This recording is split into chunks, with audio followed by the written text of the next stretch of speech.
Friends, मैं निदा भास्कर आप सभी लोगों का अपने यूट्यूब चैनल पर स्वागत करती हूँ और 20 क्वेश्चन कंप्लीट करेंगे। इंपॉर्टेंट क्वेश्चन, अच्छे क्वेश्चन जो कि आने वाले सभी एग्जाम के लिए इंपॉर्टेंट है। टीईटी, पीटी, यूसी, नेट आदि सभी के लिए। तो चलिए शुरू करते हैं। और वीडियो पसंद आए तो प्लीज लाइक शेयर कमेंट जरूर करिएगा। अगर चैनल पे आप नए हैं तो सब्सक्राइब जरूर कर लें, बेल आइकन प्रेस कर लें, जिससे आपको नई वीडियो की नोटिफिकेशन मिलती रहे। तो चलिए शुरू करते हैं। और फर्स्ट क्वेश्चन है, राज्य का जन्म जीवन की आवश्यकताओं के लिए हुआ है और सुखी जीवन के लिए इसका अस्तित्व विद्यमान है। यह शब्द किसके हैं? प्लेटो के, अरस्तु के, लास्की के या गार्नर के? देखिए, अरस्तु और प्लेटो दोनों के लिए ही राज्य का स्वरूप क्या था? नैतिक था। ठीक है, दोनों के लिए ही, अरस्तु और प्लेटो दोनों के लिए ही राज्य का जो अस्तित्व था वो नैतिक था और व्यक्ति के कल्याण के लिए जो कि आवश्यक है। और अरस्तु के अनुसार मनुष्य के स्वभाव में ही सामुदायिकता का तत्व विद्यमान है, अरस्तु कहता है। और यही कारण है कि मनुष्य संगठन बनाता है और जिसका उत्कृष्ट स्वरूप क्या होता है? वो राज्य होता है। तो यहाँ पे जो राइट ऑप्शन हो जाएगा ऑप्शन बी हो जाएगा, अरस्तु। ठीक है, नेक्स्ट है, निम्नलिखित में से राजनीति शास्त्र का पिता किसे कहा जाता है? सुकरात को, प्लेटो को, अरस्तु को या मैकियावेली को? ठीक है, प्लेटो के गुरु सुकरात थे और अरस्तु के गुरु प्लेटो। ठीक है, तो यहाँ पे जो राइट ऑप्शन हो जाएगा ऑप्शन सी हो जाएगा। इसमें भी अरस्तु को कहा जाता है राजनीति शास्त्र का पिता। ठीक है, देखिए अरस्तु का जन्म 384 ईस्वी पूर्व में हुआ था। ठीक है, 384 ईस्वी पूर्व मेसिडोनिया के एक नगर इस्टेगिरा में। ठीक है, इस्टेगिरा कहाँ पे? मेसिडोनिया। ठीक है, मेसिडोनिया के एक नगर इस्टेगिरा में हुआ था। और अरस्तु ने न केवल राजनीति शास्त्र की नींव रखी थी बल्कि उसके विवेचन में भी महत्वपूर्ण योगदान अरस्तु ने दिया था। उसने अपने ग्रंथ पॉलिटिक्स, ठीक है, अरस्तु का जो ग्रंथ है महत्वपूर्ण क्या है? पॉलिटिक्स। तो अपने ग्रंथ पॉलिटिक्स या राजनीति हिंदी में, तो राजनीति की समस्याओं का विस्तृत उसने विवेचन किया है और इसके अंतर्गत उसने दो अन्य महत्वपूर्ण कृतियां, एथिक्स और रिटोरिक। ठीक है, दूसरी जो जो कृतियां हैं, दूसरी रचनाएं, पहली एथिक्स, ठीक है, और दूसरी क्या है? रिटोरिक। ठीक है, ये दो और महत्वपूर्ण कृतियां हैं किसकी? अरस्तु की। के अंतर्गत फिर राजनीति और न्याय कानून, साम्य और संविधानों के वर्गीकरण जैसे उसने विषयों की उसने विस्तृत रूप से चर्चा किया है। और अरस्तु ने राजनीति विज्ञान को सर्वोच्च विज्ञान या परम विद्या की संज्ञा दी है। ठीक है, सर्वोच्च विज्ञान या परम विद्या की उसने संज्ञा दी है। ठीक है, और जैसे कि मानव जीवन, इसका सरोकार मानव जीवन के साध्य से है, जबकि अन्य सब विज्ञान इसके लिए केवल जो उपयुक्त साधन है उस तरीके साधन जुटाने के लिए होते हैं। और इस दृष्टिकोण के अनुसार मनुष्य सज्जीवन की प्राप्ति के लिए राजनीतिक समुदाय के रूप में रहते हैं, अरस्तु कहता है, और इस समुदाय में रहते हुए सज्जीवन की प्राप्ति के लिए प्रयत्न करते हैं। तो राइट ऑप्शन ऑप्शन सी, अरस्तु को राजनीति शास्त्र का पिता कहा जाता है इसलिए। नेक्स्ट है 13 क्वेश्चन, थर्ड क्वेश्चन, निम्नलिखित में से सकारात्मक स्वतंत्रता का समर्थक कौन है? TH Green, Karl Marx, JS Mill, H Laski? और राइट ऑप्शन हो जाएगा ऑप्शन ए, टीएच ग्रीन को सकारात्मक स्वतंत्रता का इनको ये समर्थक हैं। और टीएच ग्रीन के अनुसार स्वतंत्रता करने योग्य कार्यों को करने व पाने योग्य वस्तुओं को पाने की स्वतंत्रता है। ठीक है, और उनके अनुसार स्वतंत्रता व्यक्ति के विकास का आवश्यक साधन है और यह व्यक्ति को नैतिकता के परम विकास के माध्यम से उसके व्यक्तित्व की सार्थकता का बोध कराने में सहायक। और जेएस मिल ने स्वतंत्रता में विभेद करते हुए दो प्रकार के भेद किए, एक तो परपरक और स्वपरक। ठीक है, दूसरा स्वपरक। ठीक है, और जैसा कि अर्थात एक व्यक्ति के ऐसे कार्य जिसका प्रभाव दूसरे लोगों पर भी पड़ता है और जो स्वपरक स्वतंत्रता है जिसका प्रभाव केवल अपने तक ही सीमित रखता है, इसका प्रभाव दूसरे व्यक्तियों पर भी पड़ता है और इसका सिर्फ अपने तक सीमित रहता है। तो दो भी उसमें भेद किया, परपरक और स्वपरक। ठीक है, और मिल के अनुसार, मिल जैसा कि है वो कहते हैं कि व्यक्ति को अपने से संबद्ध कार्यों को पूर्ण स्वतंत्रता दी जानी चाहिए तथा इन मामलों में समाज को कोई हस्तक्षेप नहीं करना चाहिए, ये कहते हैं मिल। ठीक है, और ये ग्रीन सकारात्मक स्वतंत्रता के समर्थक हैं और जेस मिल ने स्वतंत्रता को दो भागों में इसको विभाजित किया है। ठीक है, नेक्स्ट है निम्नलिखित में से यह विचार किसका है कि समानता अप्राकृतिक एवं अवांछनीय है। प्लेटो, अरस्तु, गांधी, लास्की। राइट ऑप्शन इसका हो जाएगा अरस्तु। ठीक है, समानता अप्राकृतिक एवं अवांछनीय ये कहा था अरस्तु ने। अरस्तु ने समानों में समानता और असमानों में असमानता की बात कही थी। क्या कहा था? समानों में समानता, ठीक है, और असमानों में असमानता। ठीक है, ये कही थी इसने अरस्तु ने, यानी समानों में समानता और असमानों में असमानता की बात कही थी। उसके अनुसार पूर्ण अंगगणितीय समानता जो है वो संभव नहीं है, बल्कि समान रूप से समान स्थिति लोगों में ही, यानी जो लोग समान स्थिति के हों उन लोगों में ही आपस में समानता संभव है। और अरस्तु ने जैसा दासचित का समर्थन करते हुए कहा था दासों का, कि अपने जन्म से ही कुछ लोग क्या होते हैं, दास प्रवृत्ति के होते हैं, कुछ लोग राजा प्रवृत्ति के होते हैं, कुछ लोग सैनिक वर्ग में आते हैं। तो जिस प्रकार प्रकृति में प्रत्येक निम्न वस्तु को उच्चतर द्वारा शासित होना चाहिए, उसी प्रकार दासों को भी स्वामी के सांधिग्य में रहकर, उनके साथ रहकर क्या करना चाहिए, सद्गुण जो भी हैं उनको ग्रहण करना चाहिए, उनका सर्जन करना चाहिए। और अरस्तु के अनुसार यह सामाजिक व्यवस्था के हित में है, स्वामी को कुछ अवकाश प्राप्त हो ताकि वह सामाजिक और कार्यों में भाग ले सके। ये इतनी सारी चीजें अरस्तु के अनुसार। नेक्स्ट है निम्नलिखित में से किसने जीवन के अधिकार को, स्वतंत्रता के अधिकार को और संपत्ति के अधिकार को प्राकृतिक अधिकार माना है। राइट ऑप्शन यहाँ पे बी हो जाएगा, जॉन लॉक। तो जॉन लॉक प्रथम दार्शनिक था जिसे उदारवाद का जनक कहा जाता है। ठीक है, कई बार हम लोग इस बात को भी रिपीट कर चुके हैं, आपको रट गया होगा अगर आप वीडियो देखते होंगे। तो लॉक को क्या कहा जाता है, उदारवाद का जनक कहा जाता है। ठीक है, और लॉक ने व्यक्तिगत अधिकारों पर जोर देते हुए two treaties on civil government में स्पष्ट किया कि राजनीतिक अवस्था में गठित होने से पूर्व व्यक्ति प्राकृतिक अवस्था में जीवन, स्वतंत्रता और संपत्ति, ठीक है, जीवन, स्वतंत्रता और संपत्ति, ठीक है, इन अधिकारों का उपभोग करते थे और व्यक्ति राजनीतिक समाज में इन्हें अपने साथ लाया। और कोई भी सरकार, ठीक है, जिसे लॉक ड्यूसरी टेस्ट कहता है, व्यक्ति के इन अधिकारों का उल्लंघन नहीं कर सकती है। ठीक है, और यदि वह ऐसा करती है तो उस सरकार को हटा दिया जाएगा और व्यक्ति पुनः नई सरकार की स्थापना करेंगे। Right option, option B.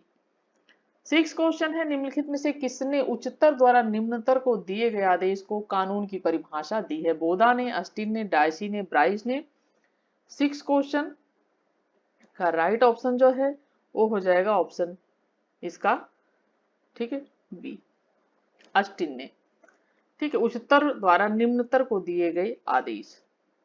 ठीक है, जैसा कि बोधा को राजनीति विज्ञान में संप्रभुता की धारणा का जनक कहा जाता है, इनको क्या कहा जाता है, संप्रभुता की धारणा का इन्हें जनक समझा जाता है।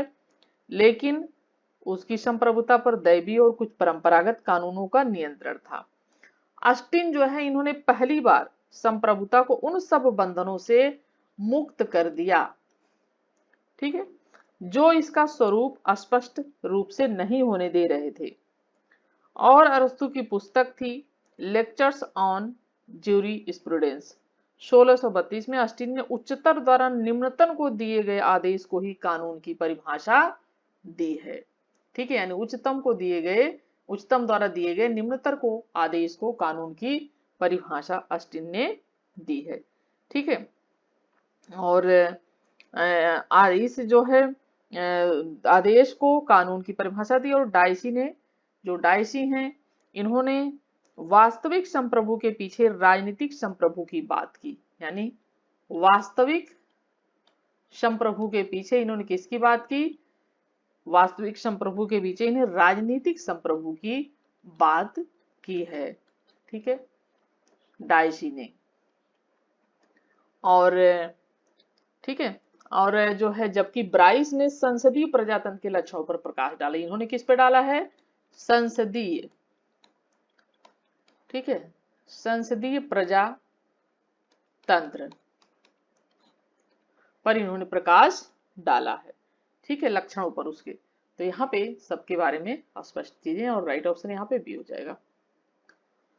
7 क्वेश्चन है, संसदीय सरकार में मंत्रियों की नियुक्ति की जाती है राज्य के मुखिया द्वारा अपनी मनमर्जी से, सरकार के मुखिया द्वारा, विधान पालिका द्वारा, डी सरकार की मुखिया की सिफारिश पर राज्य के मुखिया द्वारा। राइट ऑप्शन डी हो जाएगा, सरकार की मुखिया की सिफारिश पर राज्य के मुखिया द्वारा। देखिए, संसदीय सरकार में नाम मात्र के कार्यकारी और वास्तविक कार्यकारी में अंतर होता है। ठीक है, डिफरेंस होता है। वास्तव में संसद में बहुमत दल का नेता ही सरकार का वास्तविक जो कार्यकारी होता है वही होता है। ठीक है, अतः मंत्रियों की नियुक्ति सरकार के मुखिया की सिफारिश पर राज्य के मुखिया द्वारा की जाती है, और संसदीय सरकार में मंत्रिमंडल सदस्य संसद की ओर उत्तरदायी होता है तथा उसे अपने कार्यों का औचित्य सिद्ध करना होता है, तथा सदन में बहुमत का समर्थन खोते ही उसे इस्तीफा देना पड़ता है।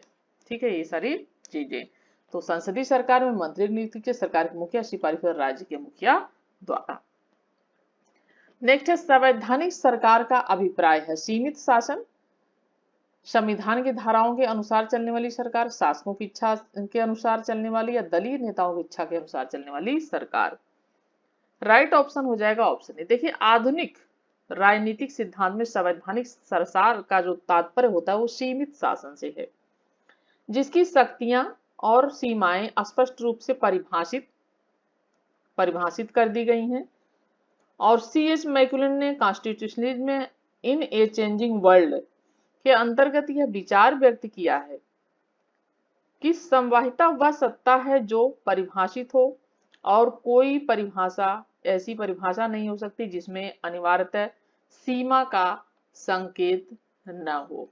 ठीक है, और संवैधानिक सरकार को यदि संवैधानिक ही होना है तो वह सीमित सरकार होती है, जबकि शासकों की इच्छा चलने वाली सरकार मर्यादा विहीन निरंकुश रूप ग्रहण कर सकती है। तो राइट ऑप्शन, संवैधानिक सरकार का तात्पर्य सीमित शासन से है।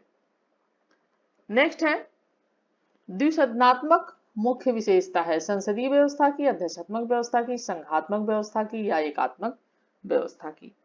और राइट ऑप्शन हो जाएगा ऑप्शन सी, संघात्मक व्यवस्था की।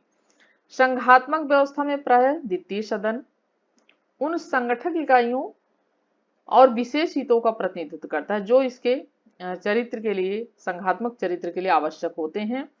और संयुक्त राज्य अमेरिका की सीनेट विश्व की सबसे शक्तिशाली द्वितीय सदन है। ठीक है, USA। यहाँ की जो सीनेट है, ठीक है, यहाँ की सीनेट जो है सबसे शक्तिशाली ये द्वितीय सदन है। ठीक है, अमेरिका की और सदन है, और जहां राज्यों के समान रूप से 2-2 प्रतिनिधि लिए जाते हैं, जबकि कनाडा के संविधान में अंग्रेजी भाषी और फ्रेंच भाषी राज्यों को मिलाकर संघ की स्थापना की गई है। स्विट्जरलैंड और ऑस्ट्रेलिया और अमेरिका में अंतर्राष्ट्रीय संसाधनों के लिए 2/3 बहुमत आवश्यक होता है, और वित्त विधेयक को सीनेट और प्रतिनिधि सभा में बराबर का महत्व है। ठीक है, और भारत की बात की जाए तो भारत में जो है द्वितीय सदन राज्यसभा के नाम से जाना जाता है। ठीक है, राज्यसभा और लोकसभा 2 सदन हमारे यहाँ हैं, तो द्वितीय जो सदन है वो राज्यसभा के नाम से जाना जाता है, जहां राज्यों के आकार के अनुसार प्रतिनिधित्व प्राप्त होता है, और जहां पूर्वोत्तर राज्यों में से 1-1 सीट है प्राप्त है। तो सर्वाधिक 31 सदस्य उत्तर प्रदेश के, सबसे ज्यादा अगर पूछा जाए कहां से आते हैं तो 31 सदस्य सिर्फ यूपी से आते हैं। ठीक है, सबसे अधिक। और उत्तर प्रदेश के आते हैं और हर दूसरे वर्ष 1/3 सदस्य जैसा कि रिटायर होते रहते हैं, जबकि सदस्यों का कार्यकाल 6 वर्ष का होता है। ठीक है, और राज्यसभा कभी विघटित नहीं होती है, उसका विघटन नहीं होता है। 10 क्वेश्चन है, निम्नलिखित में से कौन सी अध्यात्मक व्यवस्था की मुख्य विशेषता? सामूहिक उत्तरदायित्व, निश्चित अवधि, विधान पालिका के प्रति जवाबदेही, नाम मात्र का राज्य अध्यक्ष। ठीक, नाम मात्र का राज्य अध्यक्ष और राइट ऑप्शन जो हो जाएगा, ठीक है, इसका हो जाएगा ऑप्शन बी। मुख्य विशेषता क्या है? निश्चित अवधि। देखिए, अध्यक्षीय सरकार की प्रमुख विशेषता होती कार्यों और अवधि की दृष्टि से सुनिश्चित कार्यकाल होता है इसका, और संसदीय सरकार की तरह उसे निरंतर उत्तरदायी और जवाबदेही, ये सारी चीजें जो होती हैं, ठीक है, जवाबदेही और का सामना उसे नहीं करना पड़ता है, और एक निश्चित कार्यकाल के बाद वह सीधे जनता से मुखातिब होता है और अपने कार्यों को उनके समक्ष रखता है। ठीक है, नेक्स्ट है, लुसियन पाई के अनुसार राजनीतिक विकास के तत्व हैं सहभागिता, एकता और औद्योगिकरण। ठीक है, राजनीतिकरण, सहभागिता एवं राष्ट्रीय कल्याण, या राजनीतिक एकीकरण, आर्थिक विकास, राष्ट्रीय कल्याण, या राष्ट्रीय कल्याण, समानता, क्षमता और विभिन्नीकरण। राइट ऑप्शन हो जाएगा ऑप्शन डी, समानता, क्षमता और विभिन्नीकरण। ठीक है, विभेदीकरण या विभिन्नीकरण।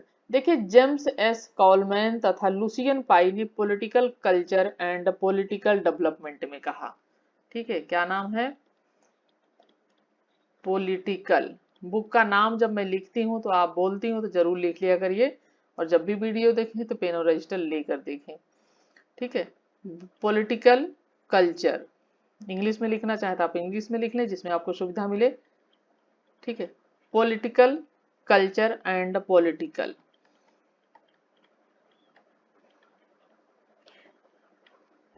डेवलपमेंट। ठीक है, डेवलपमेंट। तो political culture and political development में लुसियन पाई और जेम्स एस कॉलमैन, ठीक है, इन्होंने कहा है कि आधुनिक व्यवस्था राज्य और समाज की समस्याओं को सुलझाने में अधिक कार्यकुशल सिद्ध होती है, और उन्होंने राजनीतिक विकास के 3 लक्षण स्वीकार किए थे। पहला लक्षण उन्होंने समानता, इक्वलिटी, दूसरा उन्होंने क्षमता, कैपेसिटी, तीसरी इन्होंने विभेदीकरण। ठीक है, विभेदीकरण। देखिए, समानता मतलब ऐसे परिवर्तन जिसके अंतर्गत परंपरागत समाज के लोग आधुनिक समाज में नागरिकों का दर्जा प्राप्त करने लगते हैं। ठीक है, समानता। दूसरी चीज क्षमता, कैपेसिटी, सार्वजनिक मामलों के प्रबंध, विवाद के नियंत्रण और जनसाधारण की नई नई मांगों का सामना करने के लिए राजनीतिक प्रणाली की क्षमता बहुत बढ़ जाती है। तीसरी बात विभेदीकरण। ठीक है, विभेदीकरण यानी राजनीतिक प्रणाली के विशिष्ट कृत्यों को संपन्न करने के लिए, जो विशिष्ट कार्य हैं उनको संपन्न करने के लिए भिन्न भिन्न विशिष्ट संरचनाएं आती हैं, और उसमें भाग लेने वाली संस्थाओं और संगठनों में परस्पर संयोजन भी बढ़ जाता है। ठीक है, जबकि आलमंड हैं और पावेल हैं, उन्होंने कंपैरेटिव पॉलिटिक्स ए डेवलपमेंट अप्रोच के अंतर्गत राजनीतिक विकास के 3 लक्षण बताए हैं। ठीक है, कौन कौन, कौन सी पुस्तक है इनकी? Comparative politics. ठीक है, कंपैरेटिव पॉलिटिक्स। ठीक है, कंपैरेटिव पॉलिटिक्स, इंग्लिश में लिखना चाहे लिख लें, ए डेवलपमेंट अप्रोच।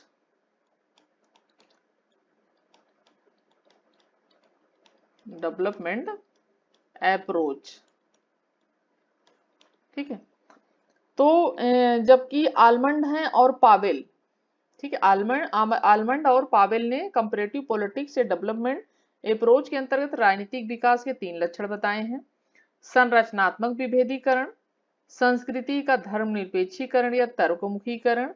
तीसरी बात, राजनीतिक प्रणाली की कार्य क्षमताओं का विस्तार। ठीक है, यहाँ पे समानता, क्षमता और विभिन्नीकरण लुसियन पाई के अनुसार। ठीक है, और right option option D. Next है, संसदीय सरकार में प्रधानमंत्री और मंत्री परिषद पद पर रह सकते हैं। ठीक है, 12 क्वेश्चन, और इसका राइट ऑप्शन हो जाएगा ऑप्शन डी, जब तक विधान पालिका के निम्न सदन का विश्वास प्राप्त होता है तब तक रह सकते हैं। ठीक है, संसदीय सरकार की विशेषताओं में जो है प्रतिष्ठात्मक राज्याध्यक्ष और राजनीतिक कार्यपालिका विधान मंडल का अंग जिसका अस्तित्व विधानमंडल के समर्थन पर होता आश्रित है, और विधानमंडल का निर्वाचन निर्वाचक मंडल के द्वारा किया जाता है, और अध्यक्षीय सरकार में राष्ट्रपति या अध्यक्ष प्रतीकात्मक और यथार्थ दोनों होते हैं, और राष्ट्रपति का चुनाव विधानमंडल नहीं करता है अध्यक्षीय सरकार में, अपितु पूरा का पूरा निर्वाचक मंडल ही करता है, और विधानमंडल को भंग करने का अधिकार नहीं, और मंत्रिमंडल के सदस्य अपनी पसंद से। ठीक है, ये चीजें होती हैं।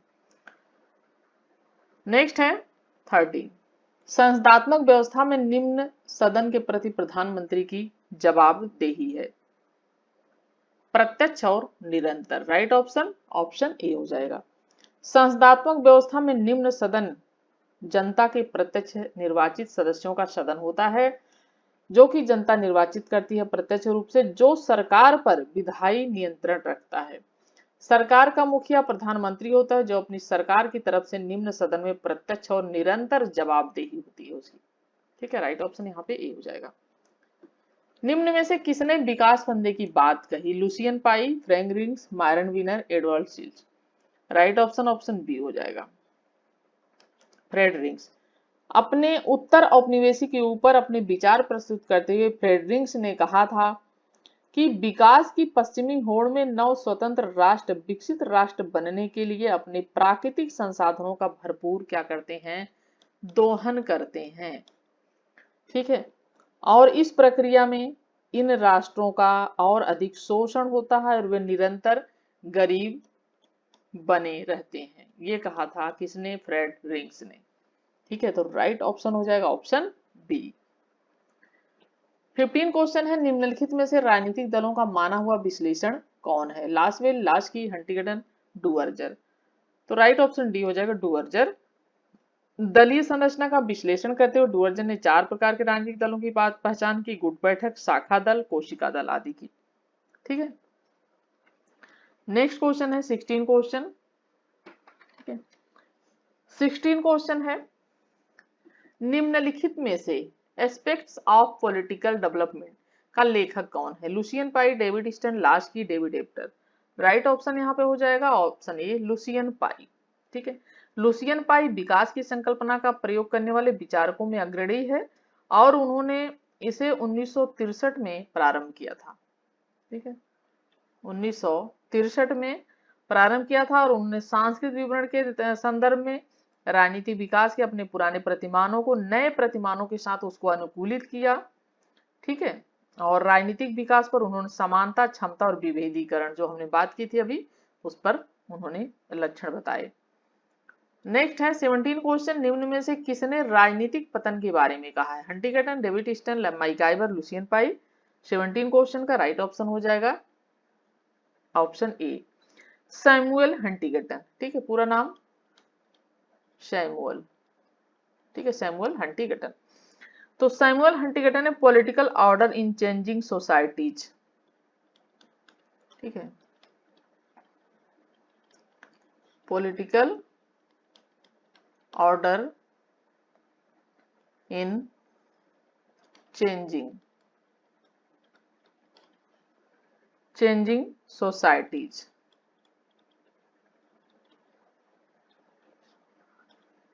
सोसाइटीज 1968।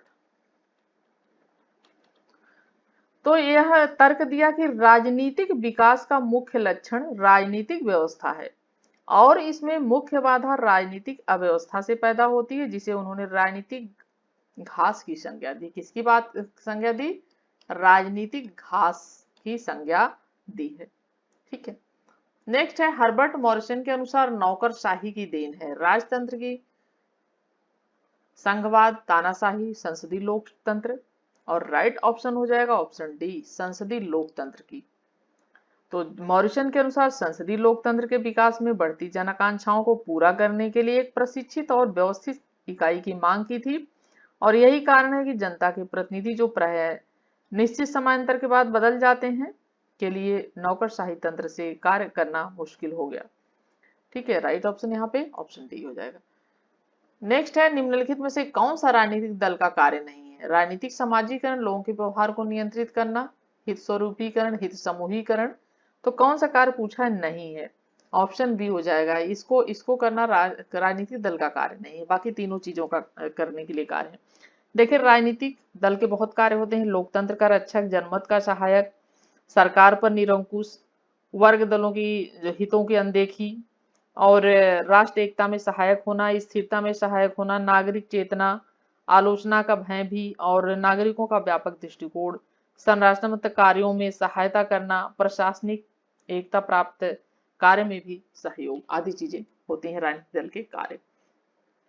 20 और लास्ट क्वेश्चन है, संरक्षक नौकरशाही की परंपरागत घर देश क्या है? चीन, अमेरिका, भारत, इंग्लैंड। तो राइट ऑप्शन हो जाएगा ऑप्शन ए, चीन है। ऐसा अधिकारी तंत्र जो अपने आप को राज्य की स्थिरता और अखंडता के मुख्य संरक्षक के रूप में देखता है। और चुनाव की राजनीति के कारण जब बार बार सरकारें बदलती हैं, तो यहाँ तक कि कई बार स्थिर सरकार बनने में अड़चने आती हैं, तब संरक्षक अधिकारी तंत्र शासन का सारा उत्तरदायित्व क्या करता है? उसे संभाल लेता है। ठीक है, और ऐसे सब कार्य करने लगता है जो निर्वाचित सरकार को करने चाहिए। और राजनीतिक उथल पुथल के समय जहां कहीं सरकार धाराशाही हो जाती है, वहां संरक्षक जो अधिकारी तंत्र होता है, अराजकता वो नहीं फैलने देता है। ठीक है, और ऐसी स्थिति में प्राय तृतीय विश्व के लोगों में ऐसी स्थिति पाई जाती है। यहाँ पे राइट ऑप्शन क्या है? ऑप्शन ए है, चीन। ठीक है, और संरक्षक नौकरशाही 20 क्वेश्चन का राइट ऑप्शन ये हो जाएगा। और आशा करती हूँ वीडियो आपको पसंद आई होगी, और पसंद आई हो तो जरूर लाइक कर दीजिएगा, कमेंट कर दीजिएगा, और आशा करती हूँ कि नेक्स्ट वीडियो में फिर मिलते हैं, फिर से पढ़ते हैं और तैयारी करते हैं। नेक्स्ट वीडियो में मिलती हूँ आप सभी से। Thank you for watching video.